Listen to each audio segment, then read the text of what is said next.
As mentioned, this is our first candidates forum.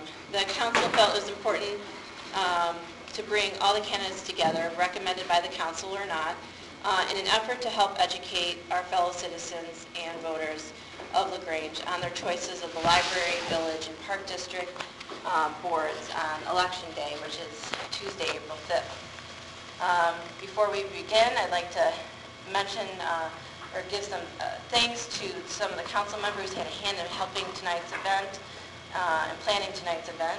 Peggy Carlson, Ted Hadley, Janine McLaughlin, Deanne Kugler, Dave Schwartz, Lisa Sagami, Jim Boo, and Tony Pashina. Tonight's candidates will provide a brief insight on the issues of interest from individuals from the public and from the council, as questions were submitted via email and in writing prior to the start of this program. If time permits, we certainly will open up the questions to the audience. Due to time constraints, because of 3 boards going on one night, we will average about 30 minutes per board.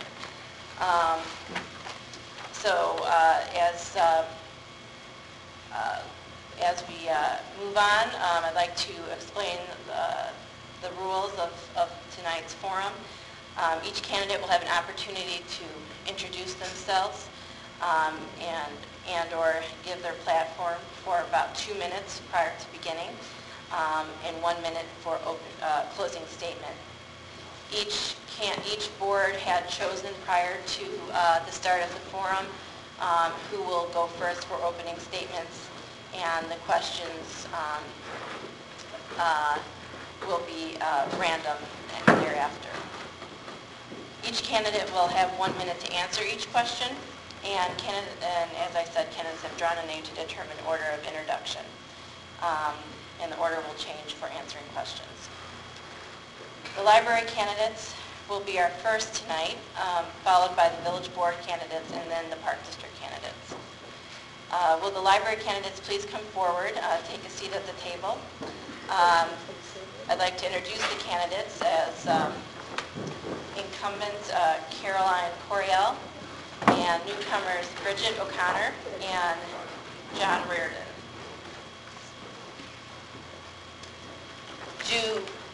Does anyone feel they need a mic, or can you hear me fine? Does sound is okay? No?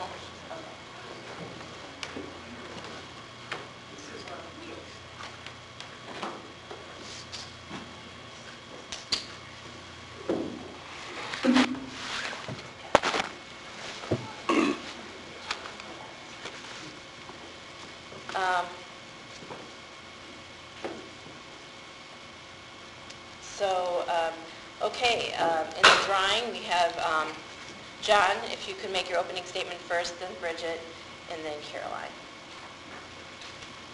My name is John Reardon, 12-year resident of Grange and frequent user of the library. I was interested in doing some public service and was looking for a place I might fit in. Felt that the library probably interested me the most. Been following the recent budget crisis with the state quite closely, and feel that some assistance is needed with navigating through the crisis and keeping the library services relevant to our community. And I feel strongly that the library has a lot to offer to citizens. As the events in recent times have changed, our economy and people looking for new jobs, where else to go but the library to re-educate yourself, redefine yourself, and seek a new future. So that was why I decided to run.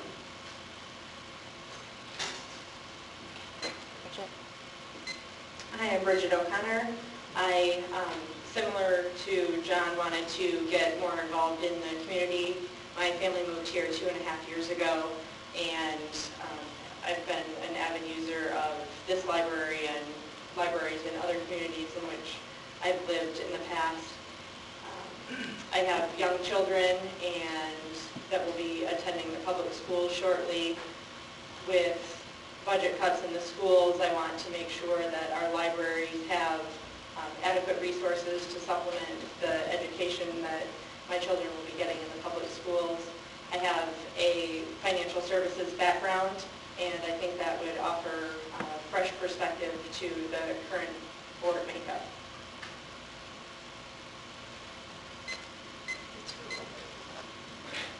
Good evening. My name is Caroline Coriel. I don't know if you can hear me or repeat these things.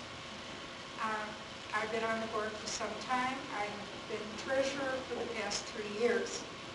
And the thing that I have been working very hard on is to, as they were saying, conserve money. We got a windfall amount of money from the village when the TIF went off early. And after I strongly pushed for it, we put that money into laddered CDs along with some of our contingency money, so that every 3 months that money is available if we need it. This last fall, when the tax money was so late, we actually needed it. We went in, when that CD was up, we took the money out, used it, and then as soon as the tax money came in, that money went right back into a CD. And I have to say, I pushed very hard for this, so I feel that that is an accomplishment, that my interest in the library, besides the fact that I love libraries, is to keep the taxpayers and the patrons of this town getting everything that they pay for. I am not interested, although I love our staff, the staff is not the most important thing in the library. The patrons are the most important thing, and that's why I'm on the board.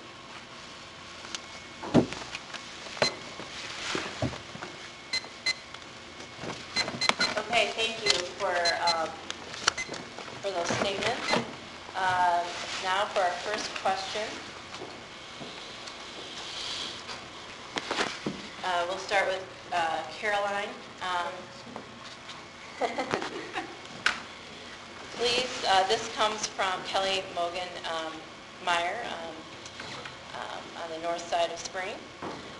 She has asked, please give an explanation of the library technology's strategic planning, and basically what that includes, what the process is, and so on and so forth. Okay. We do have an outside source who does most of our work on the computers. He has convinced our director that the computers need to be changed every 3 years.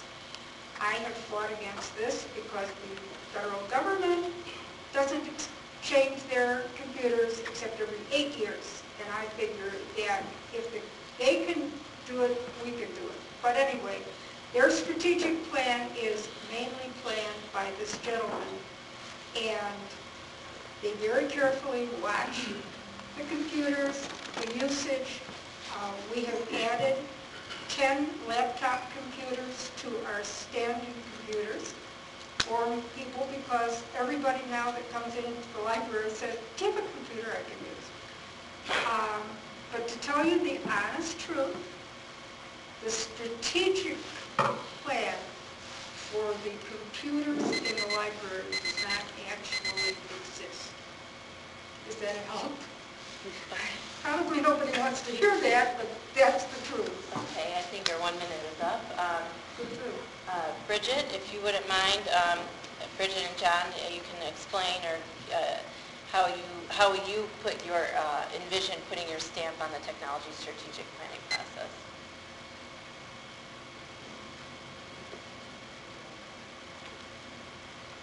One item to note that actually John brought to my attention a couple weeks ago is that at Cossett and potentially in other school districts in the area, they only use Macintosh computers, and our technology at the library only includes PCs.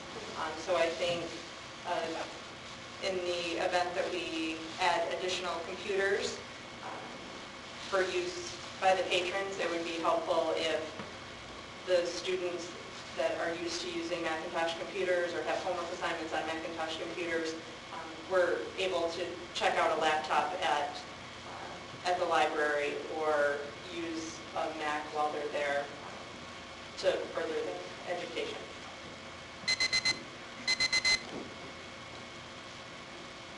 One of the things that concerns me regarding technology is with all the new formats coming out for e-readers, and I think we're looking to circulate readers and MP3 players. I question what the library's role ought to be, and whether we ought to chase these standards, or if there's a way of navigating through that. Pick a standard and go with it. Maybe the neighboring library has a different standard, but I just don't think it's economically feasible to continue to look at the next and greatest. So one of the areas I wanted to concentrate on was that, what the standards for the library should be as far as providing electronic media.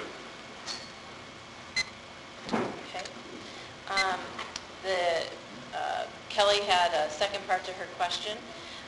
She made a statement followed by a question.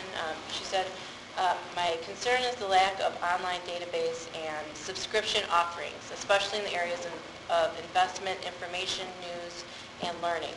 Many other area libraries offer a wide variety of these online services. However, Grange does not. I have asked staff at the library, and they always defer to budgetary considerations. It would seem logical that online offerings being available across the board and on demand may have an initial high cost. However, they would be more up-to-date, used more, and thus end up as a more cost-effective than many of the current brick-and-mortar investments.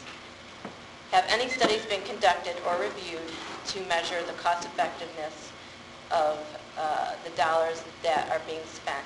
Caroline, if you could answer that. As you probably know, last year or the year before, we sent out a form for people to fill out and a questionnaire asking what people really wanted in the library. One of the things on that questionnaire actually did not turn out to be lots more technology, surprisingly enough.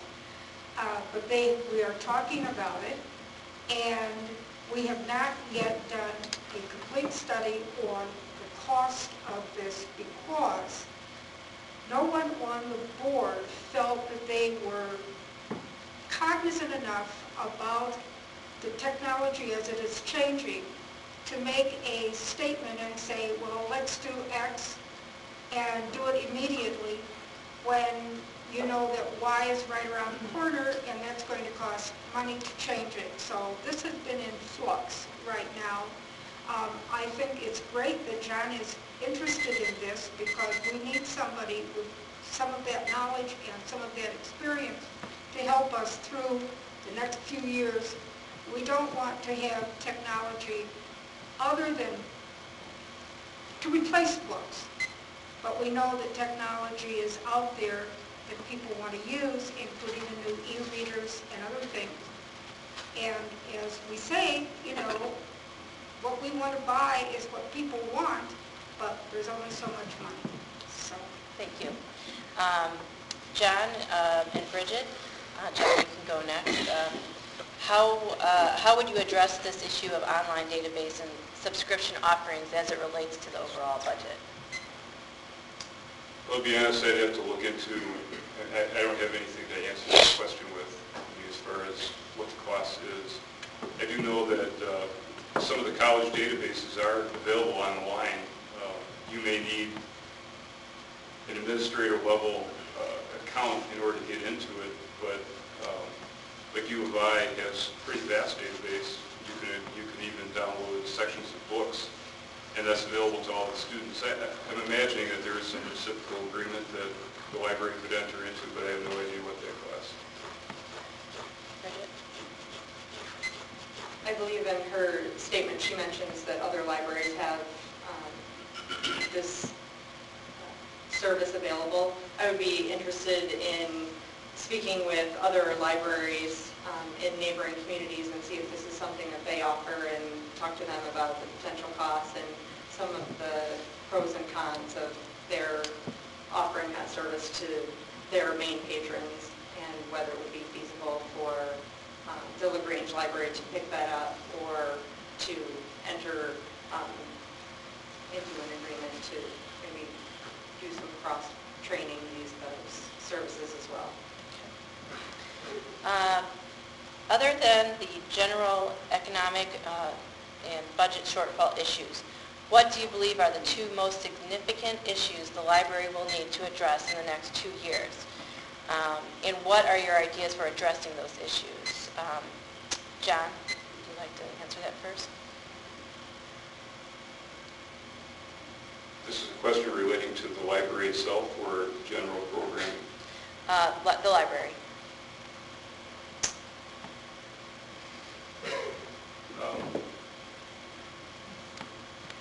I think we've had a lot of personnel changes lately, and certainly the first issue we need to address is getting the new staff online, up to speed, and kind of querying them what their special interests are. I think it's going to affect a lot of our outreach programs, and to continue to provide outreach for people. I know in the past they've done some green technology type of presentations, via movies, lectures, presentations by local farmers. I think that sort of thing can benefit the community if they continue along those lines. I didn't have the same answer as John, but I think staff training is very important. If we're bringing on new technology or new programs, just making sure that the staff are educated in the use of those technologies, or that they have sufficient background to put on these programs, or do we need to bring someone from the outside in to make specific presentations that would benefit our patrons? I think training is very important for the staff. Okay, thank you. In what ways do you feel the LaGrange Library is the most competitive compared to other area libraries? In what areas can LaGrange Library improve its services or offerings? Caroline? I'm not quite sure what you mean by competitive. Generally, the libraries don't compete. Each library is unique in what they usually give because they're doing what most of the people in the community have said they want. In terms of books, we probably have as many books as any other library of our size. In terms of staff, we may have a few more than other libraries or a few less. But I'm not quite sure what we mean by competitive, since the libraries are generally a standalone item and not something that says, oh gee, Hinsdale just bought a brand new painting for its wall, so we should run around and buy a painting. So probably that's not something that the library enters into unless there's some other meaning of competitive that the person has. I think the question was referring more to services and offerings compared to other libraries. For instance, perhaps Western Springs has a variety of, childhood programs, a better variety or a wider range of programs versus another library. So that's kind of, I think, where the question was going. Okay. So. Okay, well, we do have a variety of programs for children especially. I would say that we probably have as many or more programs for children because we find that many of the parents that bring children there are actually people from Western Springs and LaGrange Park and even Hinsdale, as well as some of the southern suburbs. So I think that obviously is pretty competitive. Okay. Bridget, would you like to answer that question? As far as what the other neighboring libraries are offering, just use locally the LaGrange Library.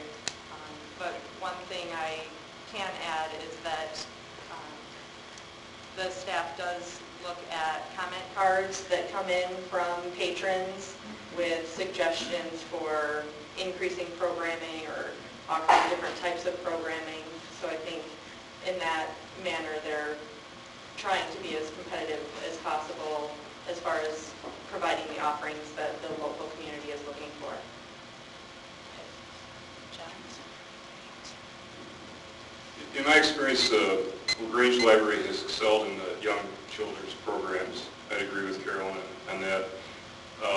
Western Springs, I think, has a fairly strong adult music program. About once a month they bring in a folk singer or some specialty singer that sings and performs a genre in their basement in the evening. That always seems to be pretty well attended. And I think LaGrange Park has a pretty excellent movie and CD collection.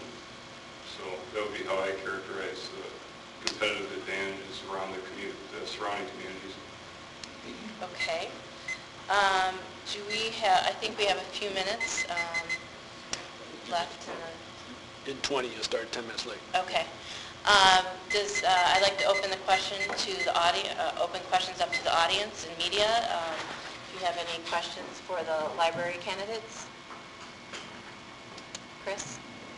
Recently, I think it was President's Day, I was walking by the library and I saw it was closed. How many holidays does the library have? It seemed like a perfect day for the library to be open when the schools are closed and it wasn't a religious holiday. What's the cost of keeping the library open and what's the thought about priorities? Is that something that we're having trouble with? Actually, I'm glad you asked that because we have been wrestling with this. The staff, of course, would like to have as many paid holidays as possible. The board would like them to have less holidays if possible. So this last year, we have had one traditional holiday that we had generally been closed. We were open because the schools were closed to see if that would bring in people that perhaps would not have come in at another time. And we found that this was very successful. People were very happy with it. There are several people on the board that are pushing for more days that we're open when the schools are closed. And it's a kind of a staff thing. They would like holidays, naturally, especially paid ones, you know. So this is something that comes up every once in a while. And as I say, this was the first year to try this, and it worked. So hopefully it'll keep on working. John or Bridget, do you have anything to offer regarding that question? I don't have anything specific to the President's Day situation, but one idea that I have that I think could help alleviate some of the conflict between what the board wants and what the staff wants is potentially offering floating holidays.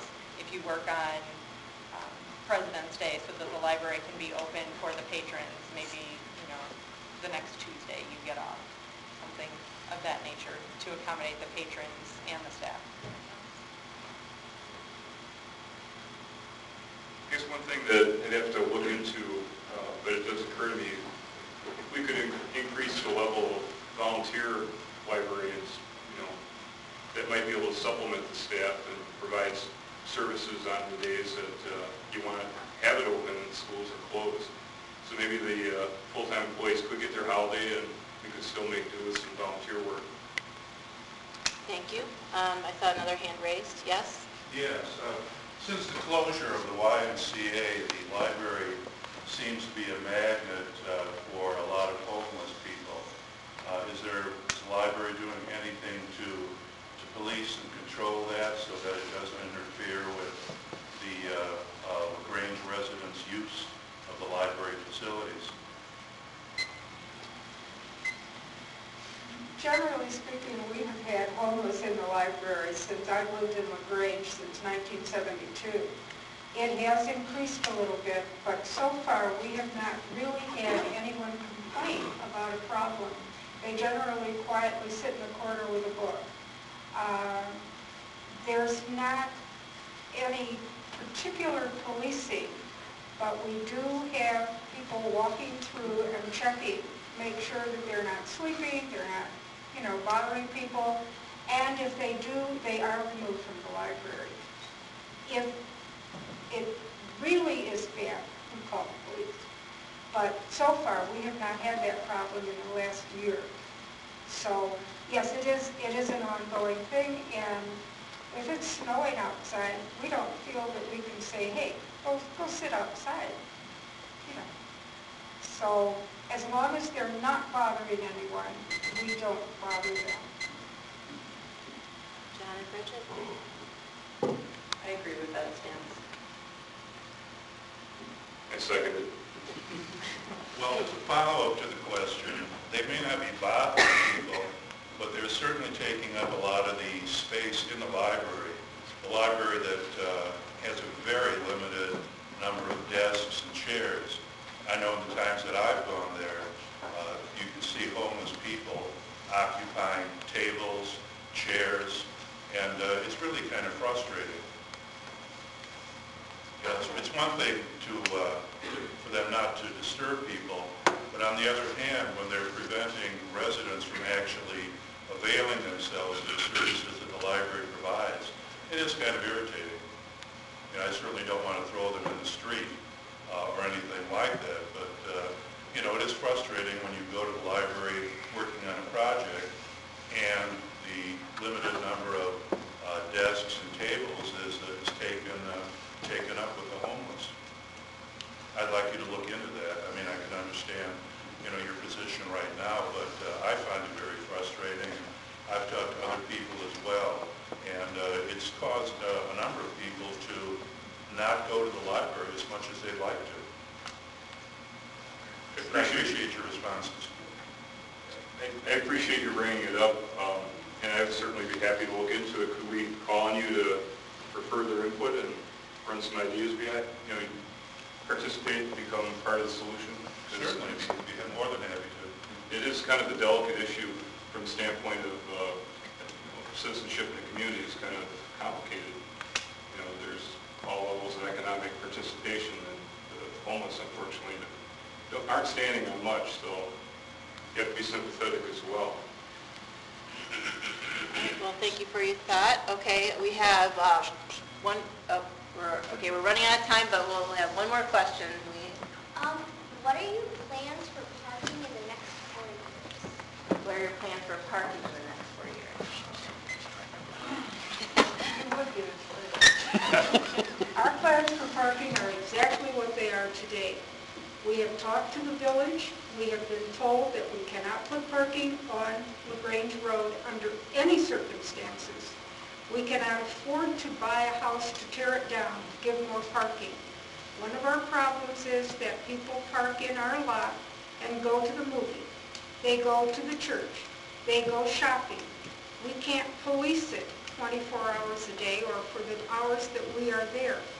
We have tried putting notices on people's cars when we notice that they have parked there and then gone to the movies saying this parking lot is for the library only, but there's only so much we can do and we're never going to have more space, not unless some miracle happens. So we have to live with what we have. And our own staff does not park ever in the library parking lot. They park in the downtown parking lot. So we try to accommodate people as well as we can, but that's the reality. Please, if you have a thought, please feel free. Okay. Well, that concludes our library board segment for the night. Thank you, all the candidates, Caroline Coriel, Bridget O'Connor, and John Reardon, for participating in tonight's program. If you have any questions or thoughts, perhaps they'll stick around and they can answer them later. And also, if you have questions, feel free to sign in and we'll be sure to forward your question to them as well. So, thank you again.